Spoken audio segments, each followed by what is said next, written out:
வயது 50 கடந்த பிறகாவது அமைதியாக வாழ வேண்டும் என நினைத்தால், உன்னை வாழ்த்த மனம் இல்லாதவர்கள் இருப்பார்கள். அவர்களை பற்றி கவலைப்படாதே. நீ எதை செய்தாலும் அதில் ஒரு குறையை கண்டுபிடிக்கக்கூடிய மனிதர்களும் இருந்து கொண்டுதான் இருப்பார்கள். அதையும் பெரிது பண்ணாதே. உன் லட்சியம் எதுவோ அதை நோக்கி பயணம் போ. ஒன்றை மட்டும் தெரிந்து கொள். ஒவ்வொரு மனிதனும் தனித்தனி ஜென்மங்கள், தனித்தனி பிறவிகள், தனித்தனி ஆன்மாக்கள். அவர்களுக்கென்று தனித்தனி ஆசாபாசங்கள் இருக்கும், குணங்களும் இருக்கும். அதன் வழியில்தான் அவர்களின் பயணமும் இருக்கும். அவர்களை ஒழுங்குபடுத்துகிறேன் என்று வேதனைகளை சுமந்து கொள்ளாதே. அவர்கள் போகும் வரை போகட்டும். போய் ஒரு அனுபவத்தை பெற்ற பின் திரும்பி வருவார்கள். அதுவரை நீ பொறுமையாக இருக்க வேண்டும். அவர்கள் போன பாதை நல்லதா கெட்டதா என்பதை இவர்களாக உணர்ந்தால்தான் அவர்களுக்கு ஒரு உண்மை தெரியும். அந்த உண்மையை நீ முன்கூட்டியே சொன்னால் உன்னை அவர்களுக்கு பிடிக்காது. இதுதான் வாழ்க்கையின் தத்துவ உண்மை. அவர்களது பூர்வ புண்ணியத்தின் அடிப்படையில்தான் அவர்களின் குணங்களும் செயல்களும் இருக்கும். அது உடன் பிறந்தவர்களாக இருந்தாலும், நண்பர்களாக இருந்தாலும், கணவன் மனைவியாக இருந்தாலும், பெற்ற குழந்தைகளாக இருந்தாலும், பேரன் பேத்திகளாக இருந்தாலும், எந்த உறவுகளாக இருந்தாலும், அவர்களது பிறவி குணம் ஒருபோதும் மாறாது. எதை செய்ய வந்தார்களோ அதை செய்வதுதானே அவர்களின் விதி. இதை நீ மாற்றி அமைக்க முடியுமா? ஒதுங்கி நின்று வேடிக்கை பார்.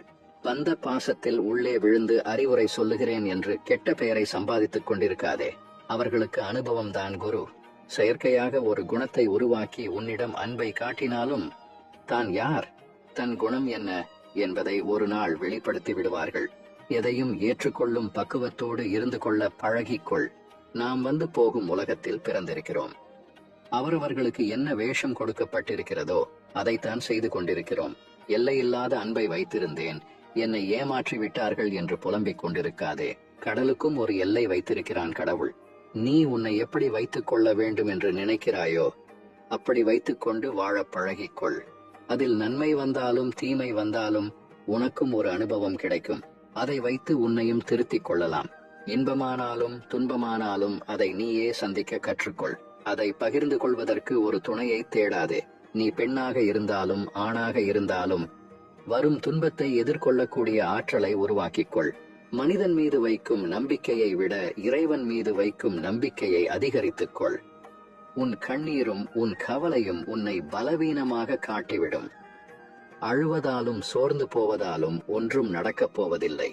எப்படி இருந்தாலும் நீதான் அந்த சுமையை சுமந்து ஆக வேண்டும். அழுது சுமப்பதை காட்டிலும் ஏற்று சுமப்பது உனக்கு சிரமம் இல்லாமல் இருக்கும். தைரியமும் தன்னம்பிக்கையும் தான் ஒரு மனிதனை உலகத்தில் வாழ வைக்கும் என்ற உண்மையை உணர்ந்து கொள். இந்த பக்குவத்தை அடைந்துவிட்டால் எத்துன்பமும் உன்னை நெருங்காது என்பதை உணர்ந்து கொள்.